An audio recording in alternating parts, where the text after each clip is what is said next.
diversity is really the easiest part because it's just surface level representation, but it doesn't have substance. Welcome to the Smart Talk series, the show for professionals who want strategies, tips, and real talk about all things PR, marketing, and social media. Your host is Melissa Vella Williamson, an award-winning, accredited, and nationally recognized PR pro and communication thought leader. And now your host, Melissa Vella Williamson. Hello and welcome to the Smart Talk series. I'm Melissa Vella Williamson. This season, our focus is on practicing social responsibility. Today, I'm joined by Cedric Brown. Cedric F. Brown, APR, is the Director of Digital Strategy at A Call to Men, an organization working to transform society by promoting healthy and respectful manhood. His decade of expertise in public relations includes the use of analytics and research to develop content that achieves social impact and produces equitable outcomes. Cedric has earned international recognition in the profession for both his work and diversity, equity, and inclusion advocacy efforts. He serves as the Diversity and Ethics Chair for the Association Nonprofit Section and has contributed to the PRSA publication Strategies and Tactics. Welcome, Cedric. Melissa, it's great to be here. Thank you for having me. I'm so happy to have you. I've enjoyed reading your columns for a long time now and happy to join you in Strategies and Tactics. Tell us, Cedric, a little bit more about your background and your role at A Call to Men. Sure thing. So, as you read in my bio, I'm coming from a PR and marketing background. I really got my start in PR by learning about it as an undergrad student at Northwood University. So I was starting out as a entertainment and sports management major.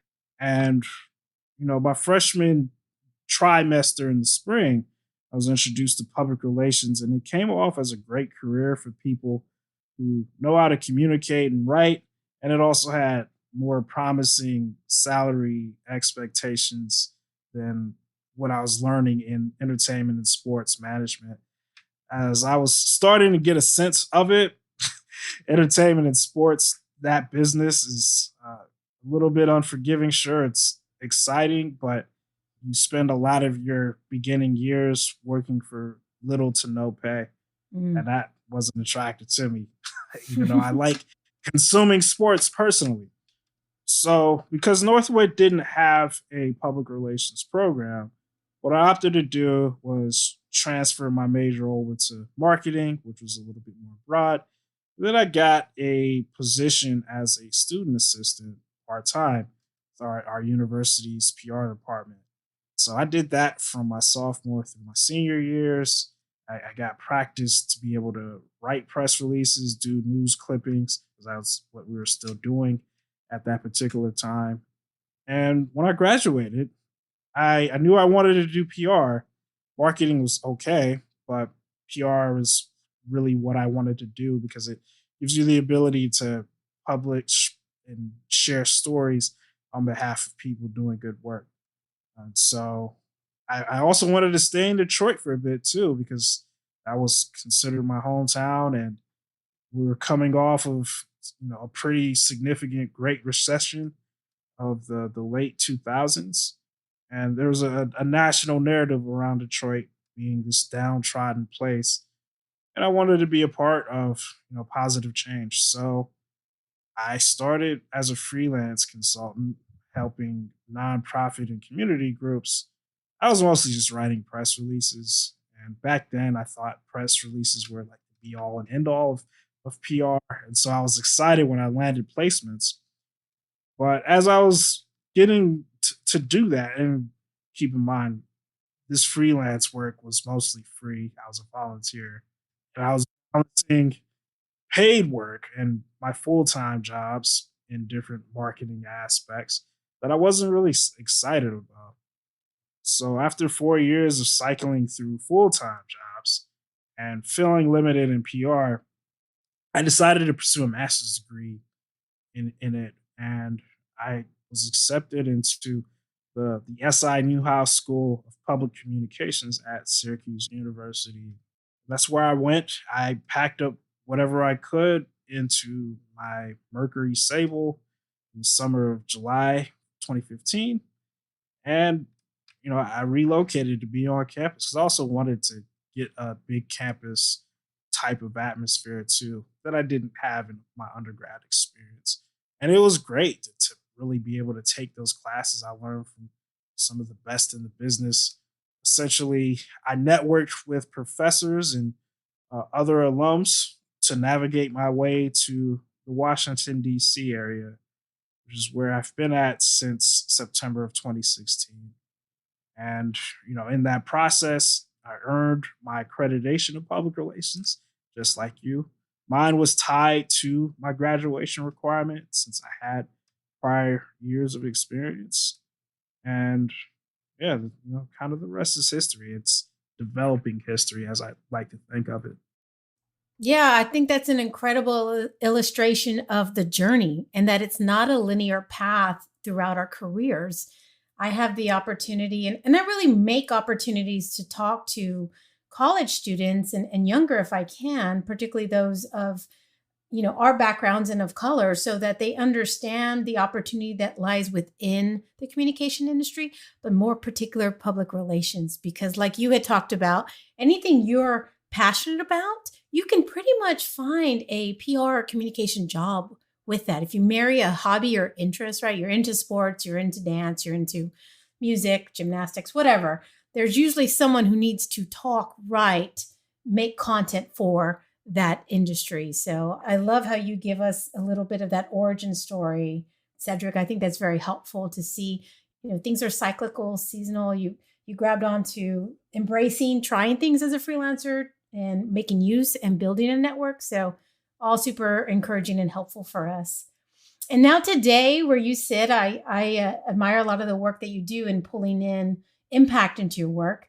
But you call yourself online more than a publicist, probably one of the first things that drew me to you. What does being more than a publicist mean to you? That's been my tagline since I started freelancing. And even as I've more navigated to the digital strategy and social media aspects of public relations, I still keep it. So you and I both know that people understand public relations as publicity on the surface level. They think that we really just work on raising awareness by any means necessary. We have a bit of a negative rep for being spin doctors and manipulating the truth. When I first started freelancing, I was calling myself a marketing communications artist. And my tagline also was more than a publicist. But when I look back at it, I was a publicist because I pretty much only knew how to write press releases and also manage a little bit of social media. But the reason why I keep more than a publicist now is because public relations is more than raising awareness. We're tasked with being able to use our work and our skill set to influence minds and encourage attitude and behavior change. And so that's why I keep it today, even as my work as a more of a digital strategist, but I still have the skills of being a public relations person because I can write and I can manage relationships with reporters. And I know the process of media relations and how that works. I'm well versed in public relations. I like the digital aspect of it a bit more now because organizations can control their story a bit more online. And if your content is compelling enough, ultimately a journalist or a media outlet will decide to cover it without you reaching out to them and begging them and pestering them to give you the time of day. So that's why I still am more than a publicist because I'm using digital strategy to influence minds and behaviors rather than raising awareness. Yeah, I think that's really important. I love it. I love that phrase and saying myself because I absolutely agree with you. There's so many disciplines within PR, and I think that's what makes it so welcoming to many types of pros. people think of media relations, it's probably a very sexy part of the industry, right?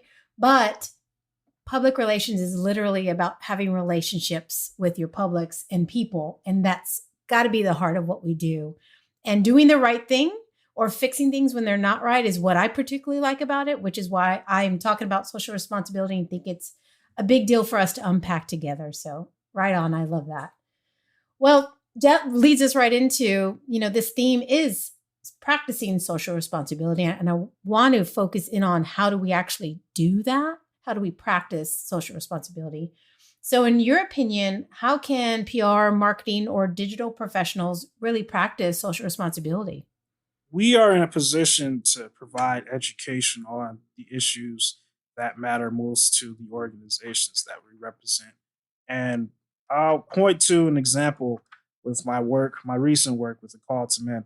And by the way, I started as the first in-house director of digital strategy with a Call to Men in late April. So I'm still new on the job, but the essence of a Call to Men's work is gender and racial equity. And that's something that I've been talking about for as long as I can remember. It's been more amplified since last year.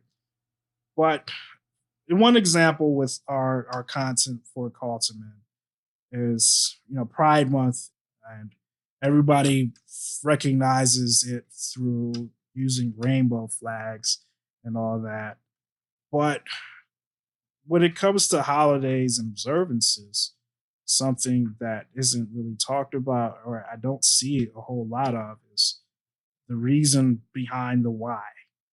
And so with a Call to Men, I felt like as a racial and gender justice organization, we had an opportunity with Pride Month to provide an education on really what the colors of the flag mean. And so that required me doing a little bit of research and digging around. And I got to find how the pride flag has really evolved over time to be more inclusive. So in the content that we developed, we said that pride is intersectional because it is. And we used the progress pride flag that combines the traditional rainbow colors, but also adds black, brown, baby blue, pink, and white. The baby blue, pink, and white are the colors of the transgender flag. Baby blue and pink are colors that are socialized for boys and girls when they're born.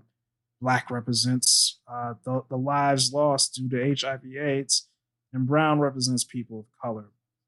We use Pride Month as an opportunity in our content to also show what each of these colors of the pride flag means. And using this as an example by providing context and reasons behind the why. Yes, absolutely. Providing that context is so important, and the education of the history, where this came from, how it's evolving, and being productive in that conversation is so important. Right. If you can't know where you're going if you don't know where you've been. One silver lining or bright spot I'm seeing right now is this opportunity to be creative and iterate from where we've been. So that sounds like things you're doing there. So that's fantastic. And that really helps us think about how you're called on sometimes, Cedric, to share expertise in diversity, inclusion, and equity, particularly through the Public Relations Society of America. What can you share with us about DEI and how it's being approached in the industry today? The way that I approach it is through my lived experiences as a straight black man. So I have a tendency to just kind of be honest and be my authentic self when I'm talking about my particular experiences and the experiences that particularly black people tend to suffer and go through in the workplace. And I feel like if we're being more honest about these specific challenges, then people will kind of understand it a little bit more. It's also how I was writing my column, which was D&I Explained for Strategies and Tactics, was breaking the concept of racial and gender equity down into common concepts. So one of my favorite articles was Finding Common Ground. And that just talks about we can find out more about a person beyond their skin color and their orientation. And it's up to us to be able to uncover those so that we can find that one thing in common. And by providing relatable examples to help people understand, kind of the experiences of Black and Brown people and other diverse audiences too, that way we can build, a relationship to show why having diversity is important, why it's important to feel included, and why we need equity. Uh, the best of it is that we are starting to see and understand the purpose of diversity itself. I like to say that diversity is really the easiest part because it's just surface level representation, but it doesn't have substance. Inclusion is where things start to get tricky and where we're trying to work towards as far as a society and making sure that we're not just hiring Black and brown faces just for the sake of hiring them, but that they feel welcome to share their thoughts and contribute to the organization's bottom line. And then equity is really the ultimate end goal because we want diverse professionals to feel like they have a real stake in the organization's future and what they want it to be and how it should behave with within the organization's internal and external publics. Yeah, I absolutely agree with you on a lot of those points, Cedric. I could talk about this all day long, but I think one thing you and I probably agree on is that it's about building the bridges and the relationship so that you can have experiences together. I like that you mentioned lived experiences because what I'm also seeing in some of the, it's almost a best and worst case scenario because some of the worst case scenarios is if someone gets very loud about their lived experience and that is the only way things happen or go. And it's always been like this. And this is how it is for me. And this is how you should feel about it because there's not an opening for everyone to relate, right? Or at least more people to relate together with that experience. But if you can say, this is my lived experiences, here was the best of that, the worst of that, here's what we can make better. What was yours? And opening that door, because asking others to contribute to the conversation, I think can be productive. But slamming that door shut and in not allowing for that expression and back and forth is a damaging part of some of the things I see in this area. So thank you for sharing your thoughts that I think do help us build that allyship that we're looking for, that inclusion that makes us all feel like we can contribute even the hard, conversations and even the hard realities of it so that we can get better and build upon that equity. Yeah. Fantastic. Fantastic. So I'm curious about your organization. I had not heard about it before, but I love what you're doing. I'm a mom of a boy and a girl, and my daughter came first. So she's older. So I thought, and I could relate because my lived experience has been as a girl growing up into a woman. And so I've understood what was inequitable about that and done a lot to empower her. But I hadn't really thought about how to empower my son, and he's now 7. So it's a work in progress, as all parenting is. But I did hear from Dr. Michael Reichart, and he's a professor who really focuses his research in on boys. And he talked a lot about, and he has a book about the need to build boys' self-esteem. So what are you seeing now? I know you're still newish, but at your organization that we should consider as communicators that may positively or negatively impact the way we raise boys into good men. Much of A Call to Men's work is centered around this idea of the man box. The man box is how we have socialized boys and men to behave based on what we know. So we teach our boys to not show emotion, not be sad. Uh, Anger is fine. Be in control. Be aggressive. Don't take no for an answer. anything other than being attracted to women is not okay. That's all part of our socialization of men and boys in today's world. Where a call to men's work really comes through is providing training and providing resources for parents and others to help boys and men understand that you can have an interest in women and others aside from sexual conquest and feeling like you need to have possession of over another person. And so through that education, we just want people to really be more of their authentic selves. And our drive and our mission is all centered on the idea that we can achieve healthy manhood, that men can openly sing about Beyonce and not be considered suspect. Men can wear pink and not be considered suspect.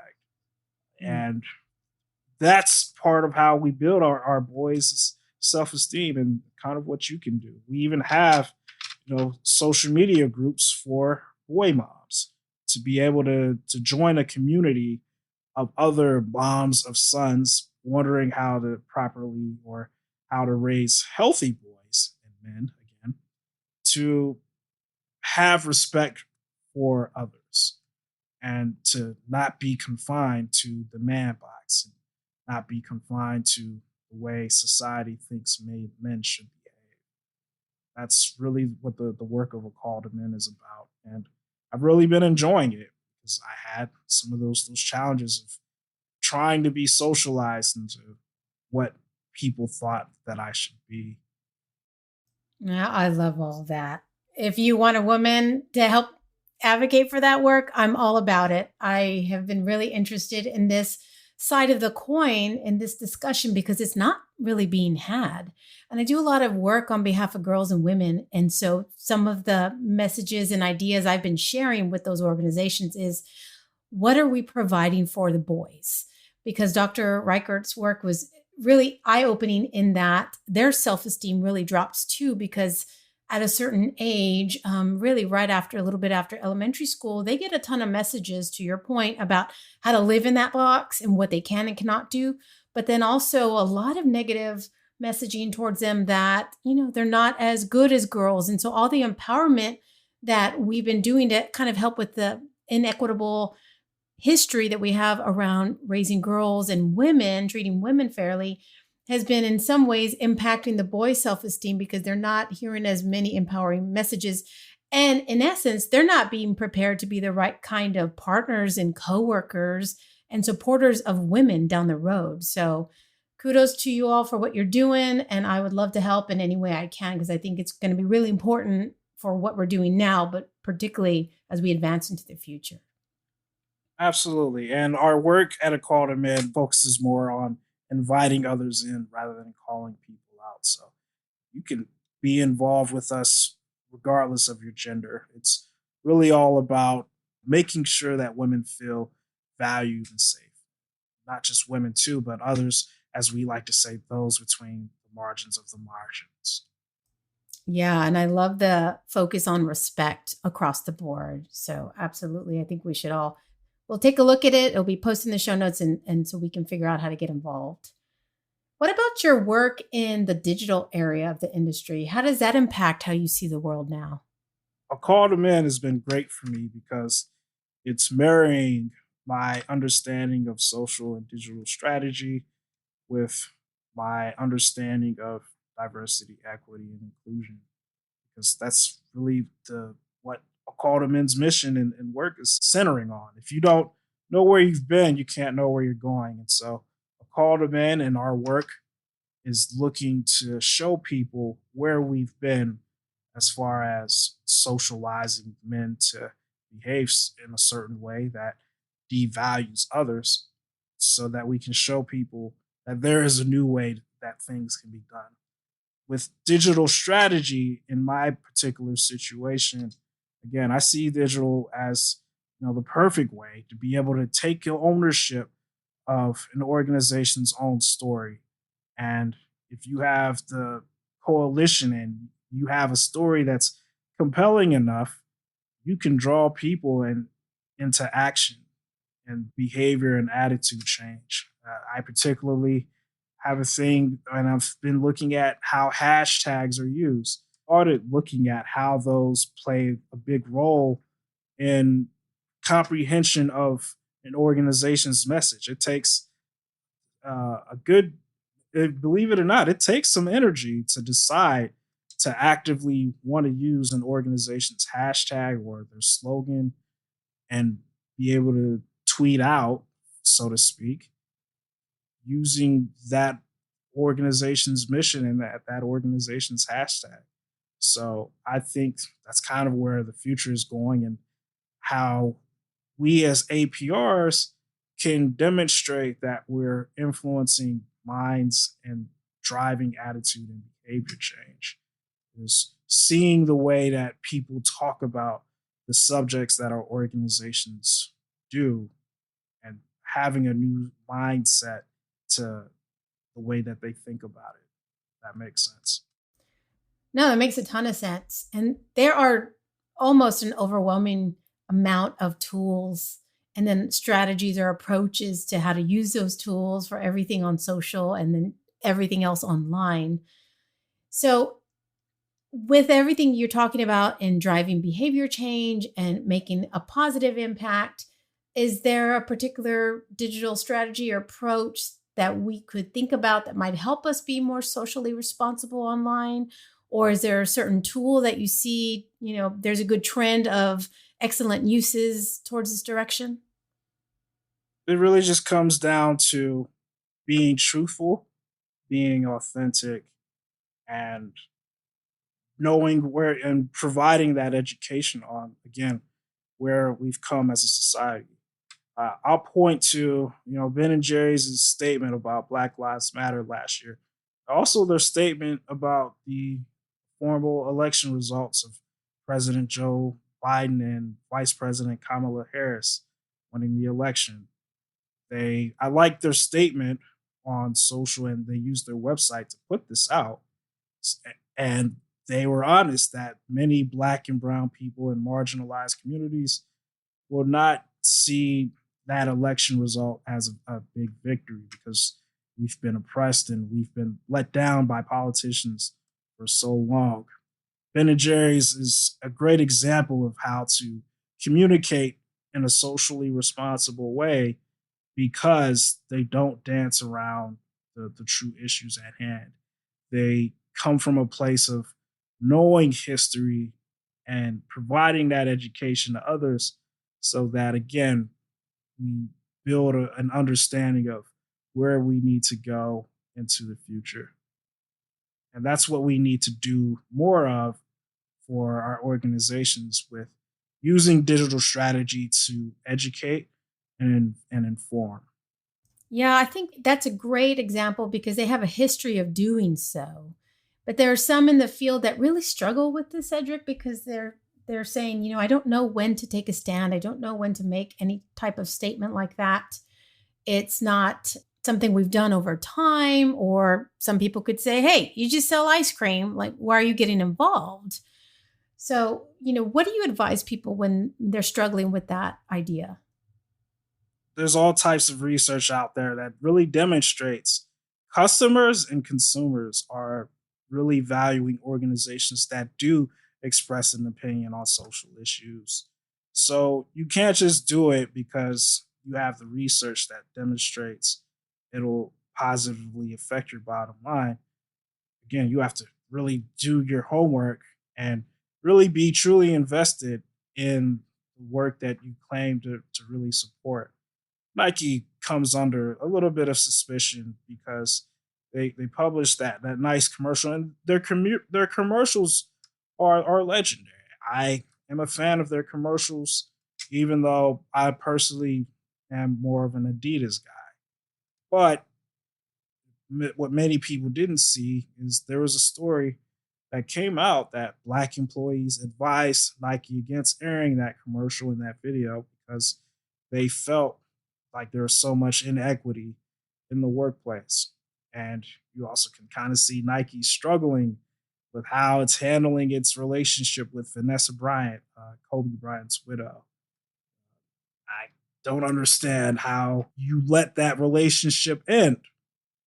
Kobe Bryant was a universally beloved figure, and to hell with your bottom line, Nike. To be honest, uh, it's your job to maintain that relationship, be socially responsible, and not everything is about money.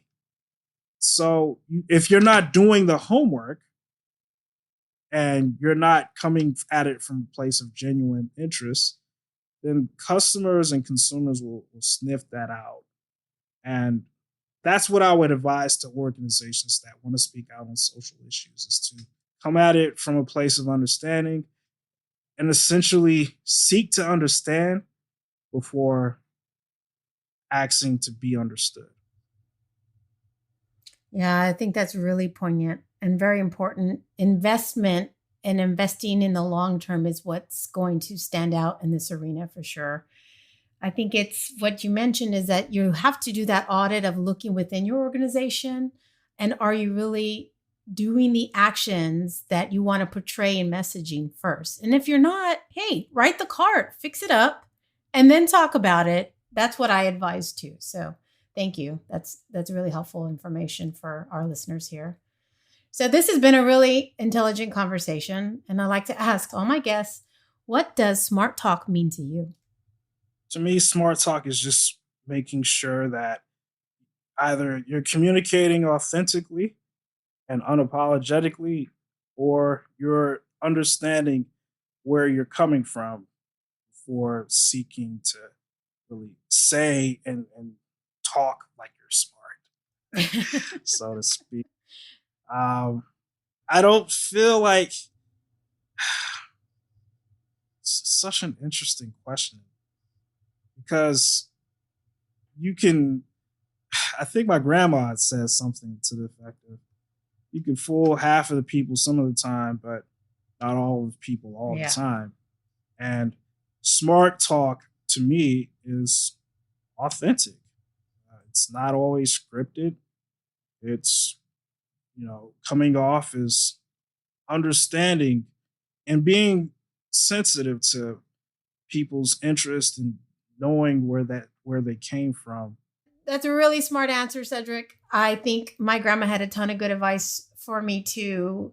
And, again, it goes back to sustainability. One of the major points that organizations, no matter how they define social responsibility, agree upon is that sustainability is part of that. And we think about that when we think about our environment, our earth, but it's also in like the actions, what we say, like how much can we follow up on that and prove that over time? So kudos to you for thinking back and remembering some of those points that she mentioned to you, because absolutely, I think our elders had a lot of great advice that should help us continue the way forward as we go through all kinds of uncertainty.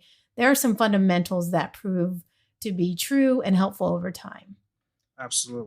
So you have shared a lot of great insights with us, and I would love for our listeners to know how to connect with you after this. What's the best way for them to follow or connect with you, Cedric? You can find me being my most authentic, smart self, probably on Twitter, because I combine my personal and professional type of personalities there. My handle is might be a little bit difficult to understand, but it's a brother named Ced. And I modeled it a decade ago when I was a senior at Northwood University when I was 21 years old. You can find me there on Twitter, on LinkedIn. I'm Cedric F. Brown. And I have a website too, cedricfbrown.com. Awesome. Well, we'll link to that as well. Thanks for the information and a way to connect with you, Cedric. Thanks so much, Cedric, for sharing your knowledge with us today. Yeah, no problem. I really appreciated this opportunity, Melissa. It's great to be able to work alongside you as like-minded, mission-oriented professionals. Thanks to our listeners for joining me for today's episode. In case you've missed it, this fall we release new career-themed designs in the PR Pro Gear Shop. You can be stylish and comfortable at industry events in our new shirts available at prgearshop.com. Designed by industry pros for industry pros. And as always, think smart and communicate smart. And I'll see you next time. Thank you for joining us for another episode of the Smart Talk series. If you learned something or enjoyed our conversation, share it on social media or send to a friend. To learn more about this and other communication topics, visit mvw360.com. That's mvw360.com.